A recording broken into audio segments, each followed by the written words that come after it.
இவன் மட்டும் உயிரோடு இருந்தான்னா வெள்ளைக்காரனால சினிமாவில் ஹாலிவுட்டை டாமினேட் பண்ண முடியாது, சைனீஸ் வந்து டாமினேட் பண்ணிடுவாங்க. ஸோ இதை வந்து முடிவுக்கு கொண்டு வரணும் அப்படின்னு சொல்லி தான் நீங்கள் ப்ரூஸ்லியோட படத்தில் நம்ம இப்போ செஞ்ச கதை சிரிச்சிருவாங்க. ப்ரூஸ்லியோட படத்தில் வந்து பார்த்தீங்கன்னா இப்படி தட்டிட்டு அடுத்து அடிக்கிறது, அந்த சில பேர்லாம் அடிக்கணும்னு நினச்சாவே வீழ்த்திடுவாங்க, அது வேறு விஷயம். இந்த நேரத்தில் அதை எடுத்து வரீங்க. இப்போ இருக்க கேமராஸ் வந்து ரொம்ப ஸ்பீட்லாம் அழகாக எடுக்கும், ஆனால் அன்றைக்கி இருந்த கேமராஸோட ஃப்ரேம் ரேட் கம்மியாக இருக்கும்ல. ப்ரூஸ்லி பதிவே ஆகலையாம், தலை தெரியுதான், உடம்பு தெரியுதான், கை காலே தெரியலையாம். சண்டை போடும்போது கை காலும் தெரியாமல் ஒன்றும் தெரியாமல் வெறும் இந்த ஒரு பிளர் ஆகிட்டு இருக்குது. ப்ரூஸ்லி வந்து மார்ஷியல் ஆர்ட்ஸை எலிவேட் பண்ண அதை வந்து பயன்படுத்திக்கல. அவர் வந்து மார்ஷியல் ஆர்ட்ஸை எலிவேட் பண்ணி ஆடியன்ஸுக்குள்ளே அது புரிய வச்சு அதோடைய தன்மையை வந்து ஒரு ஒரு ஸ்டாண்டில் ஒரு வைக்கிறார் அவர். ஓ இது தெரிஞ்சுன்னா வேறு லெவல் போல் அப்படிங்கிற ஒரு மைண்டு.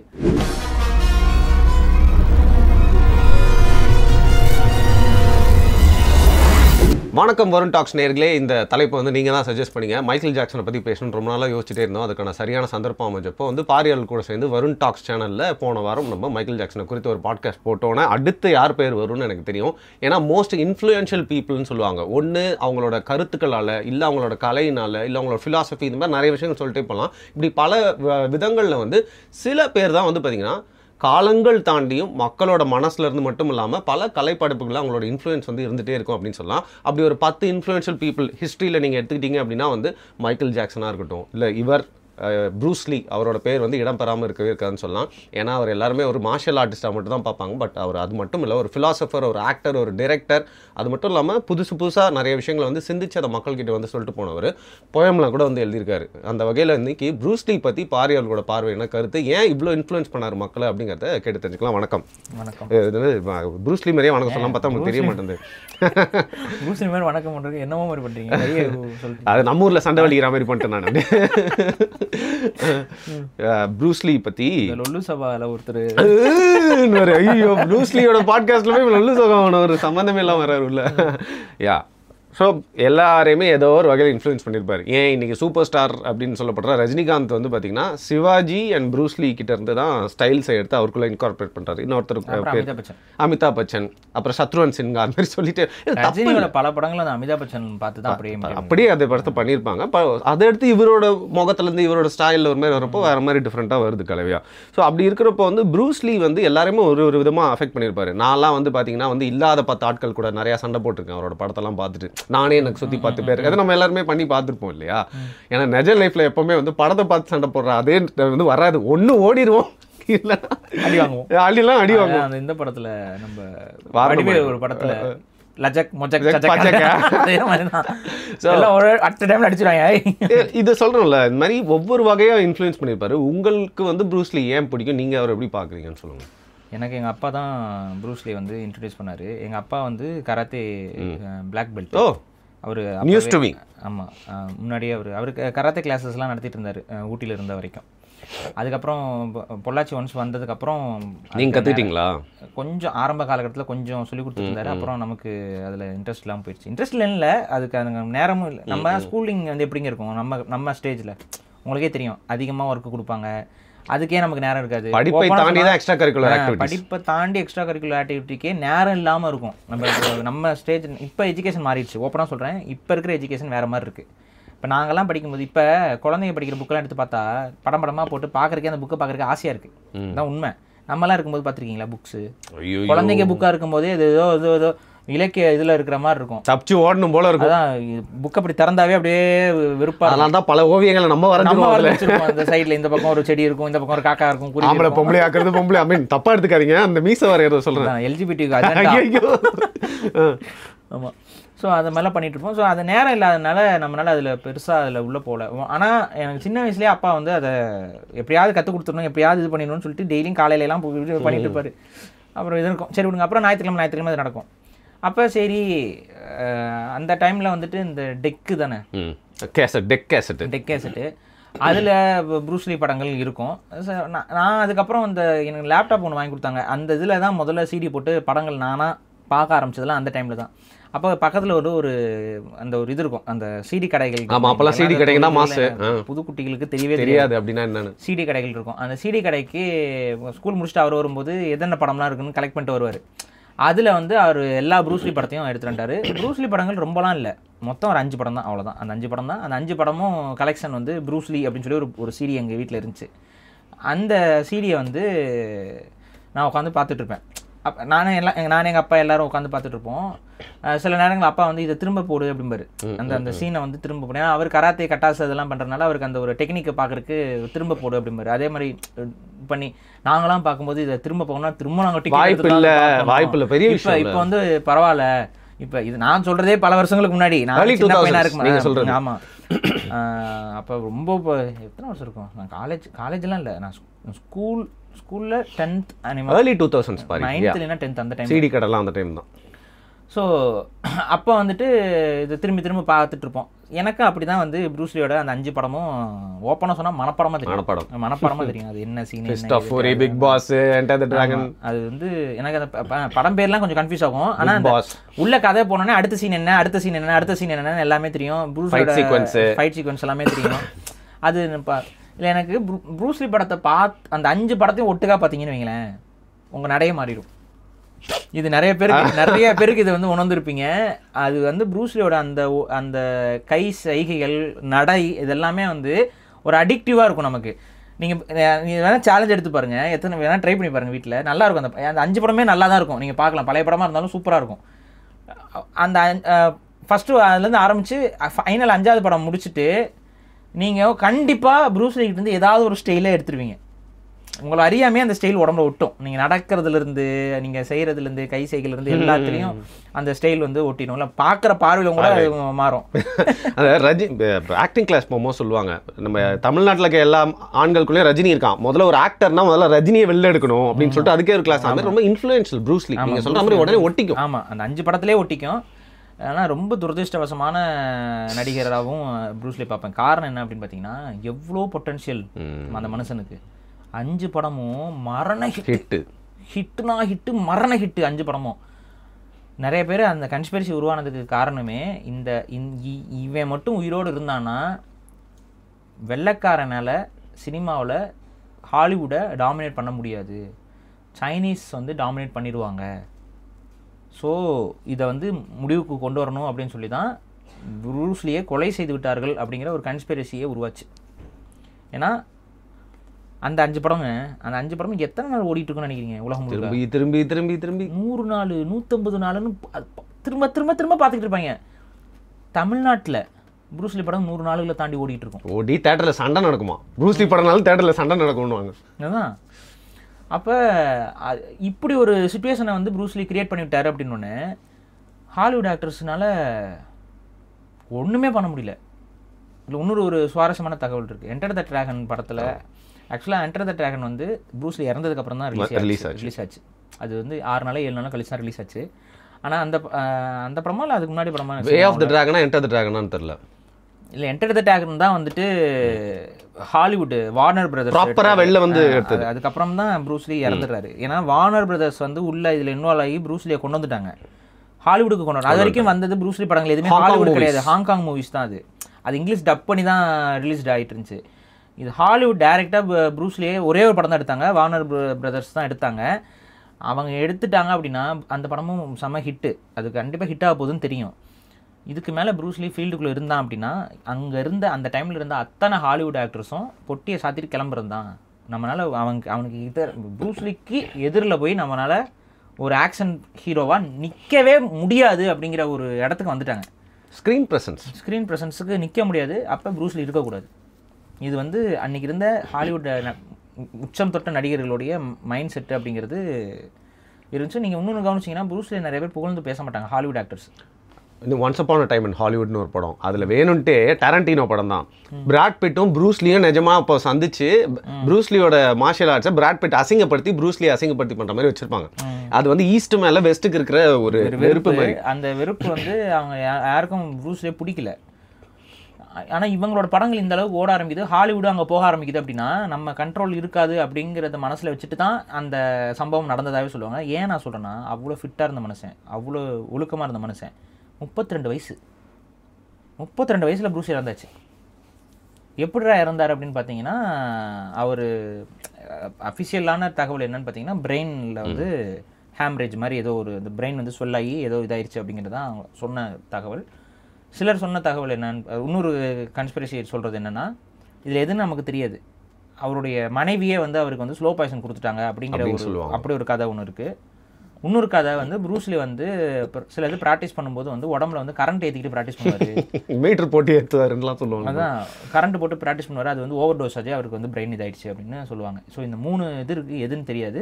அஃபிஷியலாக சொல்கிறது என்னென்னா, அவர் சாப்பிட்டுட்டு இருந்த ஏதோ ஒரு சப்ளிமெண்ட் வந்து ஓவர் டோசேஜ் இதாகி அவருக்கு வந்து அந்த மூளையில் வந்து பாதிப்பு ஏற்படுத்தி அவர் அந்த மூளை வந்து சொல்லாகி இதாயிருச்சுங்கிறது தான் அஃபிஷியலான வந்திருக்க தகவல். மிச்சம் இது எல்லாமே கன்ஸ்பிரசி. அதுக்கு தகுந்த மாதிரி சில நம்ம அதுக்குள்ளே உள்ள போக விரும்பலன்னு வைங்களேன். ப்ரூஸ்லியோட மரணம் என்பது இன்னும் கொஸ்டின் மார்க் தான். அது எப்படி மைக்கேல் ஜாக்சனோட மரணம் கொஸ்டின் மார்க்கோ அதே போல் ப்ரூஸ்லியோட மரணமும் கொஸ்டின் மார்க். இதில் என்னென்னா, இந்த என்டர் த டிராகன் படம் இதுன்னப்போ இந்த ஹாலிவுட்டில் அவங்க பேட்டிலாம் கொடுப்பாங்களா அந்த படத்தை ஹைப் கொடுக்குறதுக்கு, அப்போ வந்து அந்த படத்தோட சில சீன்ஸ் எல்லாத்தையும் கட் பண்ணிலாம் அவங்க ட்ரெய்லர் மாதிரிலாம் இது பண்ணிட்டு இருக்காங்க. அப்போ வந்துட்டு அங்கே என்ன சொல்கிறாங்க, இந்த படத்துக்கு ப்ரூஸ்லியை வந்து கேமரா முன்னாடி நிற்க வச்சு வீடியோ ஷூட் பண்ணிருக்காங்க. இப்போ இருக்க கேமராஸ் வந்து ரொம்ப ஸ்பீட்லாம் அழகாக எடுக்கும், ஆனால் அன்றைக்கி இருந்த கேமராஸோட ஃப்ரேம் ரேட் கம்மியாக இருக்கும்ல. ப்ரூஸ்லி பதிவே ஆகலையாம், தலை தெரியுதான், உடம்பு தெரியுதான், கை காலே தெரியலையாம். சண்டை போடும்போது கை காலும் தெரியாமல் ஒன்றும் தெரியாமல் வெறும் இந்த ஒரு பிளர் ஆகிட்டு இருக்குது. இது என்னடா இவன் இவ்வளோ வேகமாக போட்டானா கேமராலாம் ரெஜிஸ்டர் பண்ண முடியும்னு சொல்லிட்டு ப்ரூஸ்லியை ஸ்லோவாக பண்ண சொல்லி வச்சுருக்காங்க. ஆமாம், நீங்கள் இவ்வளோ வேகமாக பண்ணிங்கன்னா முடியாது, கொஞ்சம் வந்து ஸ்லோ பண்ணுங்க அப்படின்னு சொல்லி அவரை ஸ்லோ பண்ண வச்சு அப்புறம் வந்து அதை எடுத்திருக்காங்க. நீங்கள் வந்து ப்ரூஸ்லியோட ஒரிஜினல் ஸ்பீடில் வந்து அவங்க அந்த டைமில் நான் சொல்கிறது இன்றைக்கி இருக்க கேமராஸ் பதிவு பண்ணோம். 70s அந்த ஃப்ரேம்ஸோட இது இன்றைக்கி வந்து 60 frames per second பதிவு பண்ணுறது கேமரா இருக்குது. இன்றைக்கி நீங்கள் 24 frames per second நீங்கள் எடுத்திங்கனாலும் கேமரா வந்து கையெல்லாம் இப்படி இப்படி வைப்ரேட் இதாயிரும், ஒரு இதாகும். இப்போ நானே இப்படி இப்படி வேகமாக பண்ணுறீங்க, நம்ம கேமரா தம்ப்நெயிலுக்கு வந்து ஃபோட்டோ எடுக்க முடியாது, அப்படி தான் இருக்கும். ஸோ இதை புரிஞ்சுக்கோங்க. அவரோட மூமெண்ட் வந்து அவ்வளோ ஸ்பீடாக இருந்தனால அது பதிவே ஆகலை படத்தில். ஸோ அவங்களை திரும்ப அதை ரீடேக்லாம் பண்ணிலாம் எடுத்துருக்குறாங்க. ஸோ அது அவ்வளோ ஸ்பீடாக பண்ணுற ஒரு நபர் அப்படிங்கிறது. ரெண்டாவது, அவரே வந்து ஒரு மார்ஷியல் ஆர்ட்ஸ் ஃபார்ம், எனக்கு அது சரியா பேர் வரல, ஒரே செகண்ட் நான் பார்த்து வச்சிருந்தேன். அது கீத் வாங் டூவோ, அதுதான் வெங்சங், அவங்க மாஸ்டர் வெங்சங் எக்ஸ்பர்ட். அவர்கிட்ட வந்து இப்மான் அது இப்மானை பற்றி அது ஒரு தனி இது. ஏன்னா இப்மான் வந்து உங்களுக்கு ப்ரூஸ்லியோடைய முழு மாஸ்டர் கிடையாது. அது அவர் வந்து ஒரு செட்டுக்கு, அதாவது ப்ரூஸ்லி வந்து இப்மான் கிட்ட போய் படிச்சிருக்காரு, ஆனால் அவர்கிட்டயே தான் அவர் படிச்சாருன்னு இல்லை. இப்மான்கிட்டே இருக்கிற ஸ்டூடெண்ட்ஸ் இருக்காங்க தனி, அது அவங்க டெக்னிக்கே தனி, அது குங்ஃபுல வேற டெக்னிக். இவர் வந்து மிக்ஸ்டு மார்ஷியல் ஆர்ட்ஸ் தான் எல்லாத்தையும் இன்கார்பரேட் பண்ணி கலந்துருக்காரு. இவருக்கு வந்து இவரும் குங்ஃபு கற்றுக்கிறாரு, எல்லாம் பண்ணுறாரு. ஆனால் இவரோடது வந்து மிக்ஸ்டு மார்ஷியல் ஆர்ட்ஸ், இதுதான் அவருடைய மாடர்ன் மிக்ஸ்டு மார்ஷியல் ஆர்ட்ஸ்னு சொல்லுவாங்க. அதுதான் வந்து ப்ரூஸ்லியோட டெக்னிக்னு வச்சுக்கோங்களேன்.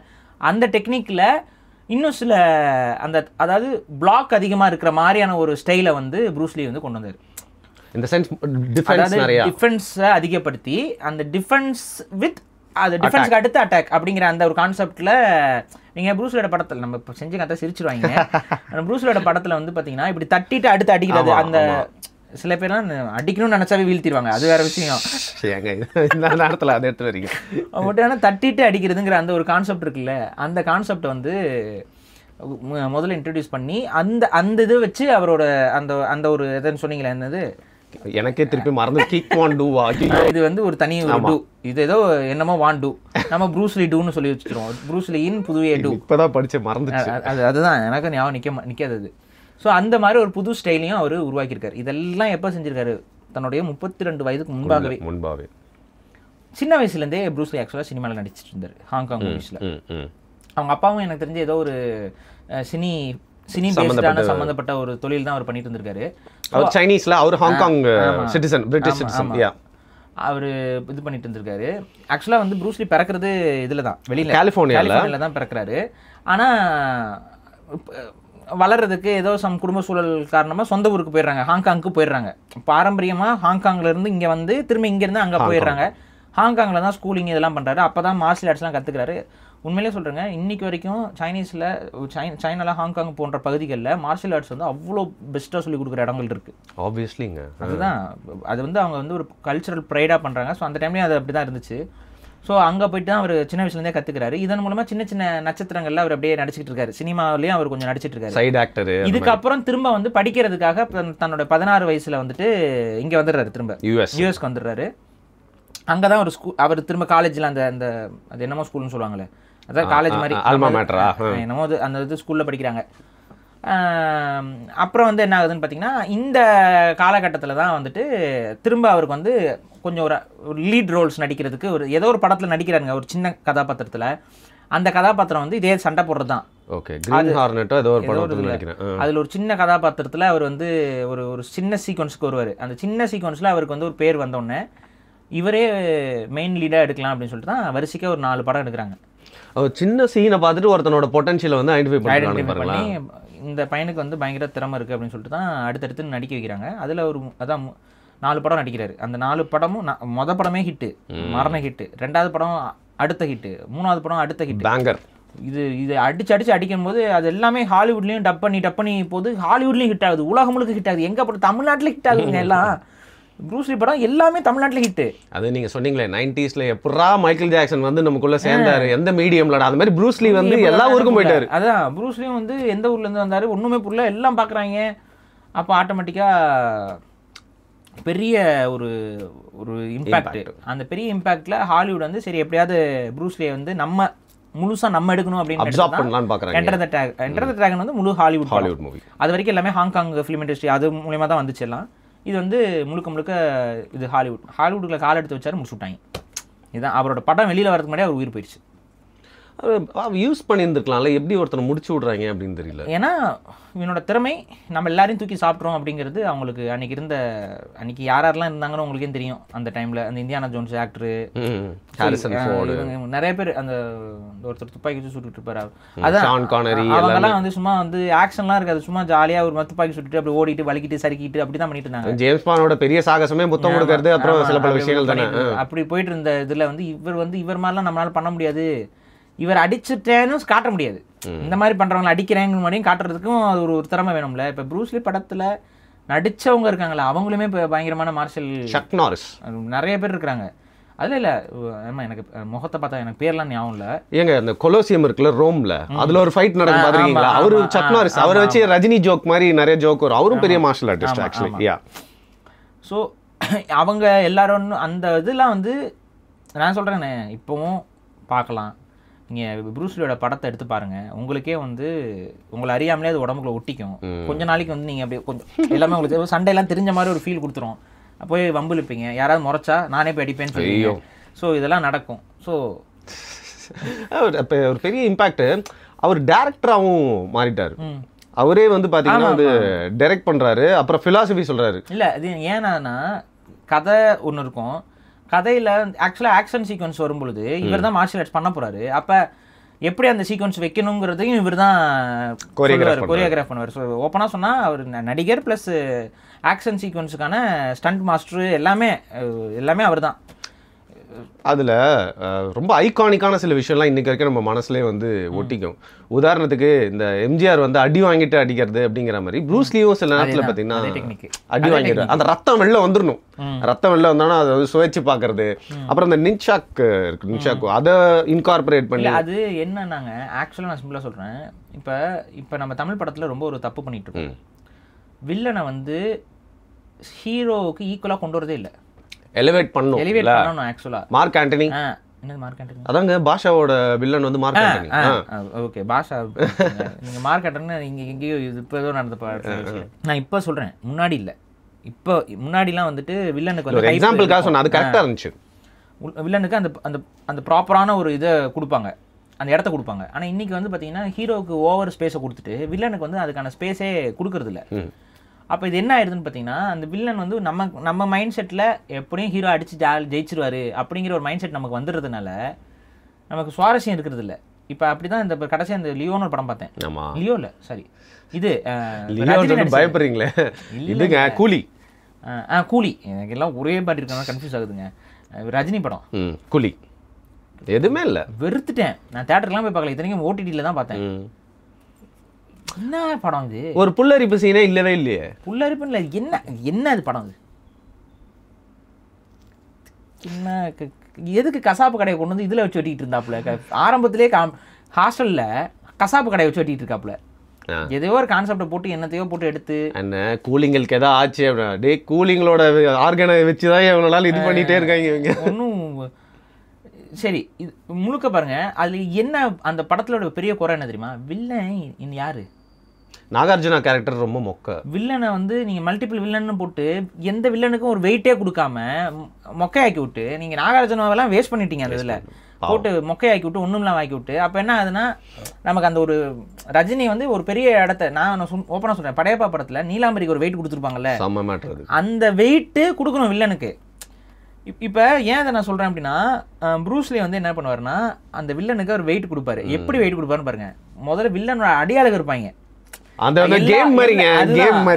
ஆக்சுவலாக வந்து பாஸ் அது வந்து அதுக்கு பாஸுக்கு முன்னாடி சப் பாஸ் ஜூனியர் பாஸுங்கிற மாதிரி ஒரு 2-3 பேர் வச்சிருப்பாங்க. அவங்களுக்கு எல்லாமே வெயிட் கொடுத்துட்டே வருவாரு. இவங்கெல்லாம் ஒருத்தனை கண்டு பயப்படுற ஒரு ஆளா இருப்பாரு. அவன் வந்து அடிக்கும்போது இவனுங்களெல்லாம் தூக்கி சாப்பிட்றமா அவன் எப்படி இவங்ககிட்டயே ப்ரூஸ்லி கஷ்டப்பட்டு தான் ஜெயிக்கிறாரு, அவனை எப்படி ஜெயிப்பாருன்னு நமக்கு ஒரு மாதிரி டென்ஷன் இருக்கும் அந்த இடத்துல. ஸோ அதை ஃபர்ஸ்ட் டைம் பார்க்கும்போது எப்படி ப்ரூஸ்லி ஜெயிக்க போறாரு அப்படிங்கும்போது ப்ரூஸ்லி அடிதான் வாங்குவார். ஃபர்ஸ்ட் ஒரு 2 நிமிஷத்துக்கு 3 நிமிஷத்துக்கு அடி வாங்குவாரு. அப்புறம் தப்பிப்பாரு, அவனை டயர்ட் ஆக்குவாரு, அப்புறம் அவனோட டெக்னிக் என்னன்னு பாப்பாரு, அந்த டெக்னிக்கை எப்படி உடைக்கலான்னு ஒரு யோசனை பண்ணுவாரு. செமையா இருக்கும். இந்த இது எல்லாத்தையுமே ப்ரூஸ்லியோட ஒவ்வொரு ஃபைட்லயும் நீங்க பார்க்கலாம். போரே சலிக்கவே இல்லை. அப்ப என்னன்னா ஓகே இவனுக்கு பலமா இருக்கிறது மேல் பக்கம் தான், இவனோட கைகளை வந்து பலமா இருக்கு. அப்பனா ப்ரூஸ்லி அவனை காலை பார்ப்பாரு, காலில் கொஞ்சம் வீக்னஸ் இருக்கும், ஆடிட்டு இருக்கானான்னு பார்ப்பாரு. அப்ப கொஞ்சம் சில பேர் ஸ்லோவா இருப்பான், பக்கத்துல போனா பிடிச்சிடறான், பிடிக்காம சிக்காம இருக்கணும். இந்த மாதிரி அந்த ஒவ்வொரு ஃபைட்லயும் வந்து ஒரு பிலாசபியை யோசிச்சு இது மரண்டிங்ல பாரு. அந்த கோடாரி கையன் கண்ணாடி இருக்கணும், அவங்க குரு சொல்லியிருப்பாரு டைமென்ஷன் அந்த இது உடைய அப்படின்னு சொல்லிட்டு எல்லா கண்ணாடியும் உடைச்சிட்டு அது செமையா இருக்கும். அது ஸோ அந்த ஒவ்வொரு சீனுக்கு பின்னாடியும் ஒரு தாட் ப்ராசஸ். ஒரு ஃபைட்ல வந்துட்டு பிளைண்டா போயிட்டு கட்டி பிடிச்சிட்டு உருளுறது இல்ல, அது எதிரியோடைய பலவீனம் எதுங்கிறத நீ அனலைஸ் பண்ணணும்னு. ப்ரூஸ்லி படத்துல எல்லா படத்துலயும் எதிரியோட பலவீனத்தை ப்ரூஸ்லி அனலைஸ் பண்றதை காட்சிப்படுத்துவாங்க. அனலைஸ் பண்ணுவாப்புல, அது வரைக்கும் அடி வாங்குவாரு. அது அடி வாங்கும்போது அப்படியே பார்த்துக்கிட்டே இருப்பாரு, கற்றல் இருக்கும். அந்த ஒரு இது இருக்கனால அவரோட படங்களை பார்க்கும்போது உங்களுக்கே மார்ஷியல் ஆர்ட்ஸ்னா என்னங்கிற ஒரு பேசிக் இன்ட்ரோடக்ஷன் கொடுத்த மாதிரி ஒரு ஃபீல் வந்துடும். ஸோ அது வந்து இருக்கும் ப்ரூஸ்லி படத்தில். இப்போ அது அப்படி இருக்கிறனால தான் ப்ரூஸ்லி படங்களை எப்போ பார்த்தீங்கன்னாலும் உங்களுக்கு சலிக்காது. புரியுதுங்களா? இப்போ நீங்கள் ராமாயணம் மகாபாரதம்னா ஏன் உங்களுக்கு சலிக்கல? ஏன்னா அவ்வளோ விஷயம் இருக்குது அதில், கருத்துக்கள் இருக்கு, டெப்த்து அந்த story depth, aspects, view points இது எல்லாம் உங்களுக்கு நீங்க நல்லவன் எனக்கு நான் நல்லவன் இதெல்லாம் ஒரு படத்துக்குள்ள இருந்தா தான் அந்த படம் என்பது வெற்றி பெறும்.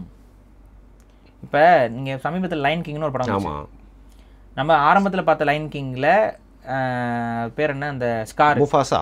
ஸ்கார் வந்து என்னத்துக்கு இப்படி இருக்கான், ஸ்கார் என்னன்னே நமக்கு தெரியாது. ஓனா இங்க கூட போய் பழகிட்டு இருக்கான், இது என்ன ரீசனு என்ன ஏதுன்னு நமக்கு தெரியாது. ஆனா இப்ப வந்து முஃபாசா வந்துச்சுல்ல, அதில் நீங்கள் உங்களுக்கு முஃபாசாவை விட ஸ்கார் மேலே பரிதாபம் வரும். ஸ்கார் வந்து லவ் இழந்து ஆக்சுவலாக அந்த பகுதிக்கு அதுதான் ராஜாவாக இருக்க வேண்டியது, பட் அதை மிஸ் பண்ணும். தான் செஞ்ச ஒரு நல்லதுனால தன்னோட லைஃபே வந்து அந்த கிரே ஏரியாவை இது பண்ணிருப்பாங்க. அது வந்து இப்படி போயிருச்சுங்கிறனால பொறாமை டெவலப் ஆகுது. பொறாமை டெவலப் ஆகிறதுல ஏக்கத்துலேருந்து பொறாமை வந்து அந்த பொறாமை வந்து ஒருத்தனை எப்படி கெட்டவனா மாற்றிருக்கு, அந்த ஸ்கார் எப்படி உருவானா அப்படிங்கிறத காட்டியிருக்கும். பாசமாக இருந்த ஒரு அண்ணன் தம்பிக்குள்ள எப்படி வந்து ஒரு பாயிண்ட் ஆஃப் வியூ வந்து டிஃபர் ஆகி இது பண்ணுதுன்னு அதை வந்து எக்ஸ்பிளைன் பண்ணி அந்த முஃபாசா படம் வந்து காட்டியிருக்கோம். நான் ஏன் நான் சொல்கிறேன்னா, எனக்கு லைன் கிங்கை பார்க்கும்போது அந்த படமும் நல்ல படம், ஆனால் முஃபாசா பார்க்கும் பொழுது அது கம்ப்ளீட் ஆகுது. அப்போ 2 படமும் சேம் லெவல் ஆஃப் இன்ட்ரெஸ்ட்டை கொடுக்குது. இதை நம்ம டேரக்டர்ஸ் தயவு செஞ்சு புரிஞ்சுக்கோங்க. இனிமேல் படம் எடுக்கணும்னு ஆசைப்படுற டேரக்டர்ஸு வெயிட் கொடுக்கணும், டெப்த்து கொடுக்கணும் படத்தில். சும்மா வந்துட்டு இந்த அரங்க மாதிரி விசில் பறக்கவே அப்படின்னு போயிடக்கூடாது. அனிருத் ஒரு ஜிங்கலை போட்டு கொடுத்துட்டாருன்னா அதே படம் ஃபுல்லாக போட்டு ஒப்பேத்துறதுலாம் அது பண்ணாதீங்க. அது தமிழ் சினிமாவுடைய தரம் வந்து குறைஞ்சிரும். காந்தாரா வந்து பயங்கர ஹிட்னு போனேன்னு பார்க்கல, நமக்கு நேரம் கிடையாது. தயவு செய்து பாருங்க, நீங்க பார்த்துட்டு ஏங்க 41 பேர் இறந்ததுனால அப்படியே அன்னைக்கு ஒரு மூட் அவுட் ஆச்சுல, அந்த மூட் அவுட் நமக்கு கண்டினியூ ஆகிட்டே போனதுலேயே படத்தெல்லாம் பார்க்கல. என்னைக்கு வேணா நீங்க, ஏன்னா உங்களுக்கு அதில் நிறைய பாயிண்ட் ஆஃப் வியூ இருக்கும். உங்களோட ரசிகர் கூட கீழே வந்து நிறைய பேர் போட்டிருக்காங்க. எனக்கும் படம் பார்க்கும்போது தோணுச்சு. நீங்க பாத்துட்டீங்களா? நான் பார்த்துட்டேன். எனக்கு பிடிக்கலன்னு சொன்னா எல்லாருமே என்ன திட்டிட்டாங்க. வருண், நீ பாரி போல் பச்சை தமிழன் என்று நினைத்தேன், நான் பார்க்கல, உன் மத புத்தியை காமிச்சு விட்டாய், இது சாமி படம்னா உனக்கு பிடிக்காது அப்படின்றாங்க ப்ரோ. எல்லாத்துக்கும் ஒரு கோணத்தை கிரியேட் பண்றாங்க. நீங்க சொன்னீங்களா ஒரு பாயிண்ட் ஆஃப் வியூ, அதை அவங்களே ஒன்று கிரியேட் பண்ணிக்கிறாங்க. எனிவே இந்த கான்ஸ்பிரசி எனக்கு ப்ரூஸ் லீ விஷயத்துல மரணத்துல வந்து எல்லாருக்குமே வந்து 4 விஷயம் இருக்கு. டாக்குமெண்ட்ரிஸே எவ்வளோ வந்துச்சு. ஆனா பாருங்க, பிராண்டன் லீ அவங்களோட பையன், அவரும் பார்த்தீங்கன்னா நல்ல மார்ஷியல் ஆர்ட்ஸ்லாம் தெரிஞ்சவர். அவரும் படம் நடிக்கிறாரு. த க்ரோ அப்படிங்கிற படத்தோட ஷூட்டிங்லேயே வந்து செத்து போகிறாருங்க. ஸோ சில விஷயம்லாம் ரொம்ப கோயின்சிடென்ஸ் அப்படின்னு சொல்லி எடுத்துக்கவே முடியல. மேபி இந்த ஹாலிவுட் கான்ஸ்பிரசியாக இருந்தால் ப்ரூஸ்லியோட தாக்கம் இன்னும் இருக்குது. எல்லார் வீட்லையும் 90s போஸ்டர் கண்டிப்பாக இருக்குது. இன்னும் ப்ரூஸ்லி பற்றி நம்ம 2 பேர் உட்காந்து பேசிருக்கோம். மைக்கேல் ஜாக்சனை பற்றி பேசினா உடனே ப்ரூஸ்லியை பற்றி பேச சொல்கிறாங்க 2K கிட்ஸ் கூட. அப்படி இருக்கிறப்போ அந்த டைமில் அவங்க பையனை பார்த்து இவங்களுக்கு எவ்வளோ பயம் வந்திருக்கும். ஸோ அவனும் இந்த மாதிரி வந்துட போகிறானோன்னு பயந்துருப்பாங்க. ஹாலிவுட்டில் அவங்களுக்கு ஒரு அஜெண்டா இருக்குது. அந்த அஜெண்டா சாட்டிஸ்ஃபை பண்ணுற மாதிரியான ஆக்டர்ஸ் வரும் பொழுது, நடிக்கிறவர்களுக்கு வரும் பொழுது, இப்போ நீங்கள் நெட்ஃப்ளிக்ஸ்லாம் பார்த்தீங்கன்னா அவன் அந்த அஜெண்டாவை அப்பட்டமாக காட்டிக்கிட்டு, இந்த மாஸ்க்கு கூட இது பண்ணிட்டானே, பொம்பளையாட்டு மாறிக்கிட்டு இது பண்ணிட்டு அசிங்கமாக பண்ணிக்கிட்டு உடம்பு ஃபுல்லாக காமிச்சிக்கிட்டு கேவலமாக ஒரு வலிஞ்சிக்கிட்டு இந்த மாதிரி இருந்தால், ஒரு ஆண்மைத்தன்மைக்கான தன்மையே இல்லாமல் இருக்கக்கூடிய நடிகர்கள் மாதிரி இருந்தால் அவங்கள வந்து ப்ரொமோட் பண்ணி கொண்டு வந்துக்கிட்டே இருப்பாங்க. அவங்களுக்கு சான்ஸ் கொடுத்துக்கிட்டே இருப்பாங்க. நீங்கள் என்ன பாருங்கள், நெட்ஃப்ளிக்ஸில் இந்த மாதிரி இருக்க ப்ரொடக்ஷன்ஸ்லாம் பார்த்தீங்கன்னா நடிச்சவனே திரும்ப நடிச்சுக்கிட்டே இருப்பான். நீங்கள் பார்த்துருப்பீங்க. நம்ம இந்தியன் சினிமாவிலையும் நான் சொல்கிறேன், இப்போ ராதிகா ஆப்டே வந்து கூப்பிட்டு நடிச்சுட்டே இருப்பான். ஏன் ராதிகா ஆப்டே? ஏன்னா ராதிகா ஆப்டே தான் நியூடிட்டியை வந்து இந்தியன் சினிமாலேயே நான் நியூடாக இருப்பேன் அப்படின்னு சொல்லிட்டு நடித்தவ. புரியுதா? அப்போ மித்த இந்தியன் சினிமாவில் வந்து கல்ச்சரு அது இது வேல்யூஸ்லாம் பார்த்துட்டு நியூடிட்டியை வந்து பண்ண மாட்டாங்க. கவர்ச்சியாக நடிக்கிறதே கேவலமாக பார்க்குறோம். ஸோ ஓப்பன் நியூடாக நடிக்கிறதுக்கு நடிகைகள் வந்து ரொம்ப யோசிப்பாங்க. ஆனால் ராதிகா ஆப்டே யோசிக்காதவங்க. உடனே கூப்பிட்டு ப்ரமோட் பண்ணிக்கிட்டே இருப்பான் நெட்ஃப்ளிக்ஸ். இந்த இலுமினாட்டி கும்பலுக்கு அதுதான் வேலை. எல்லா படத்துலையும். அப்போ ராதிகா ஆப்டே மேலே ஒரு ஹேட்டே வந்துருச்சு நிறைய பேருக்கு. நார்த்தில் சலிப்பு வந்துருச்சு. அந்த ராதிகா ஆப்டே கூப்பிட்டு வந்தால் நம்மளால ஒரு ஆள் புரட்சி பண்ணிட்டு இருந்தாப்புல. யாரு? ராதிகா ஆப்டே நடிச்ச தமிழ் படம் கபாலி படத்தில் ராதிகா ஆப்டே கூப்பிட்டு வந்து நடிக்க வச்சவர் இவர் ரஞ்சித். அப்படியே கனெக்ட் ஆகுதா எல்லா இதுவும்? ராதிகா ஆப்டே இங்கே வர்றதும், ரஞ்சித் வந்து இந்த அஜெண்டாஸ் இதுக்கு எல்லாத்துக்கும் சப்போர்ட் பண்ணுறதும் அப்படியே கனெக்ட் பண்ணுங்க. இது நட்சத்திரம் நகர் இந்த படத்தை சொல்கிறீங்க நீங்கள்? நட்சத்திரம் நகர் இருக்குது, ராதிகா ஆப்டே நடிக்கிறது, நெட்ஃப்ளிக்ஸ் அடுத்து அவங்களோட இன்வெஸ்ட்மெண்ட்ஸு, நெட்ஃப்ளிக்ஸில் வரக்கூடிய படங்களுடைய ஃபிலாசபிஸ் எல்லாம் LGBTQ அஜெண்டாவோட போய் கனெக்ட் ஆகி ஒரு குடுமையாக மாறும். ஸோ அது நீங்கள் இப்போ இந்த சுற்றி நடக்கிறதெல்லாம் பார்த்துட்டே இருந்தீங்கன்னா உங்களுக்கு புரியும் இந்த எங்கெங்க கனெக்ட் ஆகுதுன்னு. ஸோ இதே மாதிரி அவங்களோட மகனும் எதுக்கோ உடன்பட்டு போலங்கிறனால இல்லை உடன்பட்டு போலன்னு இல்லை, பேசிக்காக நீங்கள் புரிஞ்சுக்கோங்க. இப்போ ப்ரூஸ்லியை பார்க்குற ஒவ்வொரு பசங்களுக்கும் என்ன தோணும்? ஆண்மையாக இருக்கணும்னு தோணும், மார்ஷியல் ஆர்ட்ஸ் கற்றுக்கணும்னு தோணும், சமாளிக்கணும்னு தோணும். மார்ஷியல் ஆர்ட்ஸ் கற்றுக்கிட்டிங்கன்னா என்ன ஆவீங்க? வீரன் ஆவாங்க, டிசிப்ளின் ஆகும். Exactly. First of all martial arts கற்றுட்டா யாரையும் தேவையில்லாமல் அடிக்க மாட்டோம், டிசிப்ளின் ஆகும். இவ்வளோதான் விஷயம். ஸோ மார்ஷியல் ஆர்ட் கற்றுக்கினா டிசிப்ளின் வந்துடும் தானா. ஸோ அந்த டிசிப்ளினை வந்து ஆண்கள் பெற்றுவிடக்கூடாது அஜெண்டா. ஆணுக்கு டிசிப்ளின் வந்துச்சுன்னா அவனை வீழ்த்துறது ரொம்ப கஷ்டங்க. ஆணுக்கு டிசிப்ளின் வந்துச்சுன்னா அவன் எல்லாம் சோல்ஜர் மாதிரி ஆயிடுவான். எதுவும் பொருளை கூட வாங்க வைக்க முடியாது அவனை. ஆமாம், ஏமாற்ற வைக்க முடியாது, இது பண்ண முடியாது. அவனை வந்து அவனை பொம்பளையாக மாற்ற முடியாது, அவனை மேக்கப் ஐட்டம் வைக்க முடியாது, அவனை வந்து அடுத்த பெண்கள் பின்னாடி சுற்ற வைக்க முடியாது. அவனுக்கு தெரிஞ்சிடும் இந்த பெண்கள் பின்னாடி சுற்றுறது வேஸ்ட்டுன்னு அவன் யோசிக்க ஆரம்பிச்சிடுவான். ஸோ அந்த டிசிப்ளின்லாம் ப்ரூஸ்லியை பார்க்கும்போது அந்த இன்ஃப்ளூயன்ஸ் பாசிட்டிவ் இன்ஃப்ளூயன்ஸ். இப்போ நான் ஜாக்கி சானுக்கு அதை சொல்ல மாட்டேன். ஜாக்கி சான் வந்து ஓப்பனாக நான் சொல்லவா, ஜாக்கி சானை பொறுத்த வரைக்கும் ப்ரூஸ்லி அளவுக்குலாம் ஜாக்கி சான் கிடையாது. அவரும் மார்ஷியல் ஆர்ட்ஸை பேசுகிறவர் தான், பண்ணுறவர் தான், செய்கிறவர் தான், நல்ல ஒரு திறமைசாலி தான். இருந்தாலும் ஜாக்கி சான் வந்து ஏதோ ஒரு விதத்தில் ஹாலிவுட்டுக்கு அடி பண்ணிடுறாள். அதனால தான் இவ்வளோ நாள் சஸ்டெயின் ஆயிருக்காருன்றீங்களா நீங்கள்? அதனால் நீங்கள் பாருங்கள், ஜாக்கி சான் வந்து நல்லா சண்டை போட முடியும் அவரால். ஆனால் ஃப்ளூக்கில் அடிக்கிற மாதிரி தான் காமிப்பாங்க. தன்னோட சண்டையை காமெடியாக மாற்றி தன்னை காமெடியாக மாற்றிக்குவார். அது ஏன்னா ப்ரூஸ்லி மாதிரியே ரெப்ளிகேட் பண்ண ட்ரை பண்ணியிருக்காங்க, ஃபெயிலியர் ஆயிடுச்சான். ப்ரூஸ்லி மாதிரியே நிறைய பேர் வந்தாங்க ப்ரூஸ்லி செத்தோன்னு, ஆனால் வேலைக்கு ஆகலன்னு சொல்லி ஒரு காமெடியை ஒரு பார்த்தா எடுத்தாரு. அதுதான் என்னை பொறுத்த வரைக்கும் என்னன்னா, ஜாக்கி சானோடைய அந்த வே இருக்குது பார்த்தீங்களா, அது வந்து உங்களுக்கு இன்ஸ்பிரேஷன் கொடுக்காது. இப்போ நீங்கள் ஜாக்கி சானை பார்த்து நான் கராத்தே கற்றுக்கிற வரேன்னு எவனுமே சொல்ல மாட்டான். ஏன்? மேபி ஜாக்கி சான் கார்ட்டூன் பார்த்து வேணா குழந்தைங்களுக்கு பிடிச்சது தவிர்த்து, கார்ட்டூன் பார்த்தா அது ஒரு கதையாக பார்ப்பாங்க, விளையாட்டாக பார்ப்பாங்க, ஃபன்னாக பார்ப்பாங்க. ட்ரங்கன் மாஸ்டர் கூட பார்த்து சிரிப்போம், ரஷ்ஷாவில் சிரிப்போம் வரும். இங்கே பேசிக்கலி உங்களுக்கு ஜாக்கி சான் படத்தை பார்த்துட்டு மார்ஷியல் ஆர்ட்ஸ் மேலே ஈர்ப்பு எடுத்து வரமாட்டாங்க. அதுலேயும் மார்ஷியல் ஆர்ட்ஸ் தான் காட்டுவாங்க. ஆனால் ஜாக்கி சான் படத்தை பார்த்துட்டு மார்ஷியல் ஆர்ட்ஸ் மேலே எனக்கு ஒரு வெறி வந்துருச்சுன்னு எவனுமே வரமாட்டான். பாயிண்ட் ஆனால் ப்ரூஸ்லி படத்தை ஒரு படத்தை பார்த்துட்டாங்க கூட மார்ஷியல் ஆர்ட்ஸ் கற்றுக்கலாமேங்கிற ஒரு எண்ணம் வந்துடும். கற்றுக்கிட்டோன்னு நினச்சிப்பாங்க ப்ரோ. அது கற்றுக்கணுங்கிற ஒரு ஆர்வமும் எண்ணமும் வரும்.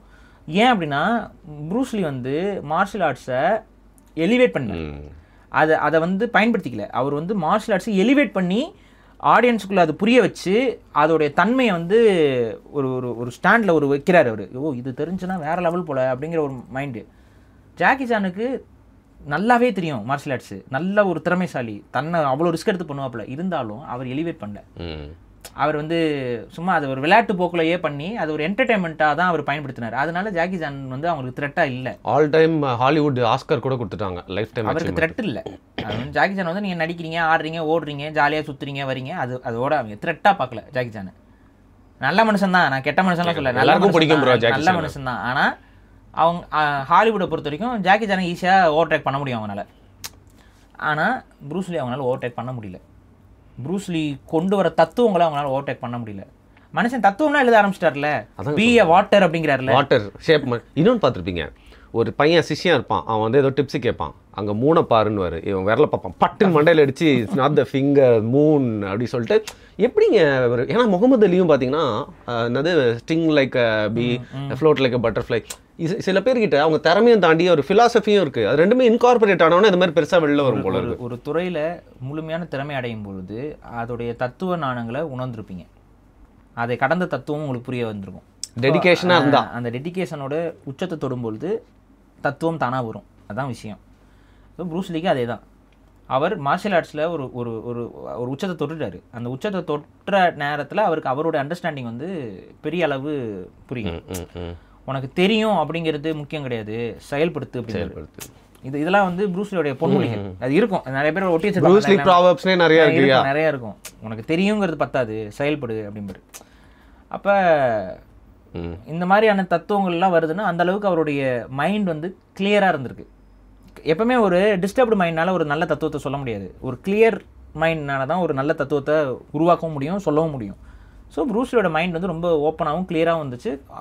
மனுஷனை இன்னும் ஒரு 10 வருஷம் விட்டுருந்தாங்கன்னு வைங்களேன், இன்னொரு நல்ல 10 படம் கிடச்சிருக்கும், ஆள் என்னவோ ஆயிருப்பாரு செம்மையா. ஒட்டுமொத்த இண்டஸ்ட்ரியும் ஜியோ பாலிட்டிக்கல் சுச்சுவேஷனே மாறி இருக்கும். ஈஸ்ட் தான் வந்து அப்போ டாமினேட் பண்ணியிருக்கும். அதுதான் உண்மை. நைஸ். இப்போ கடைசியாக ஒரு கொஸ்டின் கேட்குறேன். ஆண்களோ பெண்களோ இந்த மார்ஷியல் ஆர்ட்ஸ் அப்படிங்கிறத இன்றைக்கி அது வந்து ஒரு மாதிரி கற்றுக்க சொல்கிறாங்க. இன்றைக்கி நிறைய பேரண்ட்ஸ்லாம் கலரிலாம் கூட்டு போய் கற்றுக் கொடுக்குறாங்க. பட் நீங்கள் சொன்னீங்க சைனாவில் லைஃப் ஸ்டைல் ஒரு ஆப்ஷனாகவே இருக்குது என்றைக்குமே அப்படின்னு சொல்கிறோம். லைஃப்லேயே ஃபுல்லாக இன்கார்பரேட் ஆகிருக்கு. நம்மளோட கல்ச்சரில் திருப்பியும் அப்படி தான் இருந்துச்சு, திருப்பியும் அதை கொண்டு வரணும் அப்படின்னா இல்லை அதுக்கான என்ன வழி இருக்குதுன்னு நான் கேட்குறேன். அடிப்படையில் என்னென்னா வந்துட்டு முதல்ல கவர்மெண்ட் ஸ்கூல்ஸில் அதை கொண்டு வரணும். ஏன்னா அங்கே தான் நிறையா பசங்க இருக்காங்க. கவர்மெண்ட் ஸ்கூலில் வந்து மார்ஷியல் ஆர்ட்ஸையும் வந்துட்டு சிலம்பம் இதெல்லாம் அங்கங்கே சில ஸ்கூலில், அதாவது கவர்மெண்ட்டோடைய இது இல்லாமல் தன்னார்வலர்கள் சொல்லிக் கொடுக்குறாங்க.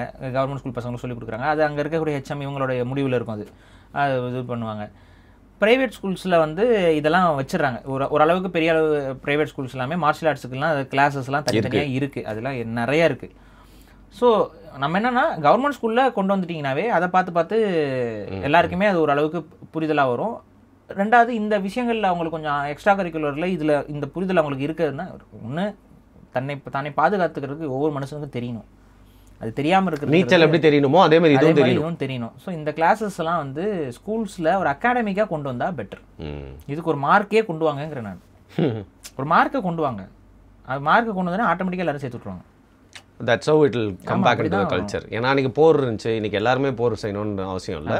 ஸோ அது ஒரு லக்ஸரி மாதிரி ஆயிடுச்சு, எல்லாருமே கற்றுக்கணும். ஆனால் இதை கற்றுக்கும் பொழுது என்னென்னா அவங்களுக்கு ஒரு டிசிப்ளின் இருக்கும். அவங்களுக்கு போதைக்கு போக மாட்டாங்க. அவங்களுக்கு மெயினாக என்னென்னா அவங்களுக்கு ஒரு ஃபிசிக்கல் ஃபார்ம் ஆஃப் ஆக்டிவிட்டி இருந்துகிட்டு இருக்கும். அப்போ ஸ்ட்ரெஸ் இருக்காது, ரிலாக்ஸ் ஆயிடுவாங்க. அவங்களுக்கு ஹெல்த் வைஸும் நல்லது. Respect your body. இந்த இதில் இந்த மார்ஷியல் ஆர்ட்ஸ்லாம் படிக்கிறவங்களுக்கு குருவுக்கு எந்த அளவுக்கு மரியாதை கொடுக்கணுங்கிறது தெரியும். ஸோ ஆட்டோமேட்டிக்காக வந்து அவங்களோட கேரக்டரே இது மோல்டு பண்ணும். இன்னும் ஒரு எலிவேட்டடான பர்சனாக அவங்க மாறுறதுக்கு இது எல்லா விதத்துலையும் உதவும். ஸோ அதனால் முடிஞ்ச வரைக்கும் மார்ஷியல் ஆர்ட்ஸாக இருக்கட்டும், இல்லை எக்ஸ்ட்ரா கரிக்குலரில் என்னென்ன விஷயங்கள்லாம் நம்ம கலை சார்ந்தது. தமிழ்நாட்டை பொறுத்த வரைக்கும் களரி, அடிமுறை, அதுக்கப்புறம் சிலம்பம், இந்த மூணையும் வந்து சொல்லிக் கொடுக்கறதுக்கு ஏதாவது முன்னேற்பாடு பண்ணணும் கவர்மெண்ட் சைட்லேருந்து. ஓகே, கவர்மெண்ட் ஸ்கூலில் கொண்டு வரணும்னு சொல்கிறது ஒரு வேலிட் பாயிண்ட்டாக இருக்குது. ஏன்னா அவங்களுக்கு தான் வந்து பார்த்தீங்கன்னா வெளில போய் அதை தனியாக காசு கொடுத்து கற்றுக்கிறது கஷ்டமாக இருக்குது. ஓப்பனாக நான் சொல்கிறேங்க, இன்றைக்கி வந்து பழைய நம்மளுடைய விஷயங்கள் எல்லாமே அதோடைய உண்மைத்தன்மையை உணர்ந்து பெரிய அளவு ஃபேமஸ் ஆகிட்டு இருக்கு. நான் இதில் ஒரு எக்ஸாம்பிள் சொல்கிறேன். கர்லாக்கட்டை இருக்குல்ல, ஆமாம், கர்லாக்கட்டை இன்னைக்கு எவ்வளோ ஃபேமஸ் ஆகிட்டு இருக்குது தெரியுமா? உலக அளவில் ஃபேமஸ் ஆகிட்டு. எதனால? அதோட ஒரிஜினல் பொட்டன்ஷியல் மக்களுக்கு தெரிய வருது. நீங்கள் இன்னும் ஒரு 10 வருஷத்துக்கு முன்னாடி கர்லாக்கட்டையை வந்து எங்கேயாவது வச்சுருப்பாங்க, அசால்ட்டாக பார்க்கலாம் ஜிம்மில். இல்லை வீட்டுங்களே வச்சுருப்பாங்கன்றீங்க. உங்களுக்கு ஒரு 10 வருஷம் நான் சொல்கிறேன் கேளுங்க. 10 வருஷத்துக்கு முன்னாடி கர்லாக்கட்டை எங்கேயும் கண்ணில் பார்க்க முடியாது. எல்லா டம்பிள்ஸும் ஜிம் எக்யூப்மெண்ட்ஸ் தான் இருக்கும். தலைவரே நானே கர்லாக்கட்டை சுற்றிருக்கேன். அது அந்த ஜிம் ஆனால் 15 வருஷம் ஆயிடுச்சு. அந்த ஜிம் மாஸ்டர் யாராவது கர்லாக்கட்டை பயன்படுத்தி இருந்தாங்கன்னா அவங்க அதை வச்சிருப்பாங்க. ஏன்னா அதோட பெனிஃபிட்ஸை உணர்ந்தவங்க அதை வச்சிருப்பாங்க. பட் ஆனால் ஒரு காமனான ஒரு இதில் அது இருக்காது. ஆனால் இப்போ நீங்கள் பாருங்கள், கர்லாக்கட்டையிலேயே எல்லா விதமான வெரைட்டிஸும் திரும்ப கொண்டு வராங்க. அதில் நிறைய வினோதமாக இல்லை, ஆனால் ஒவ்வொன்றுக்கும் தனித்தனி தன்மை இருக்குது. இப்போ அந்த கர்லாக்கட்டையை வாங்குறவங்களும் அதிகரிச்சிருக்கு, கர்லாக்கட்டையை சொல்லிக் கொடுக்குறவங்களும் அதிகரிச்சிருக்காங்க. அப்போ ஒரு காணாமல் போயிட்டு இருந்த ஒரு விஷயமா போயிட்டு இருந்த ஒரு விஷயம், ஆனால் இன்றைக்கி திரும்ப மக்கள் அதை புரிஞ்சுக்கிட்டு வர ஆரம்பிக்கிறாங்க, அதை நோக்கி நகர்றாங்க. இவங்க மட்டும் நகரல, எவனும் அது வெளிநாட்டுக்காரன் வெள்ளக்காரன்லாம் உட்காந்து எக்ஸ்பிளைன் பண்ணிருக்கான். என்ன இது அப்படின்னா புதுசா அவங்க எடுத்து அதை கத்துக்கிட்டு போய் இங்க வந்து கத்துக்கிட்டு போறாங்க, கத்துக்கிட்டு போயிட்டு அங்க அவன் கத்து கொடுத்துட்டு இருக்கான் வெள்ளக்காரங்க எல்லாம். அப்ப ஒரு குளோபலா வந்து நம்மளுடைய விஷயங்கள் நம்ம முன்னோர்கள் வச்சிருந்த விஷயங்கள்லாம் வெளியில வருது. அதே தான் சொல்றேன், சித்த மருத்துவமா இருக்கட்டும், நம்மளுடைய பாரம்பரியம் சார்ந்த சில விஷயங்கள் இருக்குல்ல, இந்த மாதிரி மல்லர் கம்பம்லாம் வந்து அதெல்லாம் மல்லர் கம்பம்லாம் ஒரு ஆக்டிவிட்டியா வச்சிங்க அப்படின்னா அந்த அந்த அது ஒன்றும் இல்லை, மேலே ஏறி அந்த கம்பத்தில் போயிட்டு இது பண்ணிட்டு பண்ணுறது தான் மல்லர் கம்பம். ஆனால் அந்த மல்லர் கம்பத்தை செய்யும் பொழுது நம்ம உடம்பு எந்த அளவுக்கு ஸ்ட்ராங் ஆகும், எந்த அளவுக்கு நம்ம வந்து ஃபிசிக்ஸை புரிஞ்சுட்டு நம்ம ஹேண்டில் பண்ணுறது. ஸோ இது வந்து தேவை.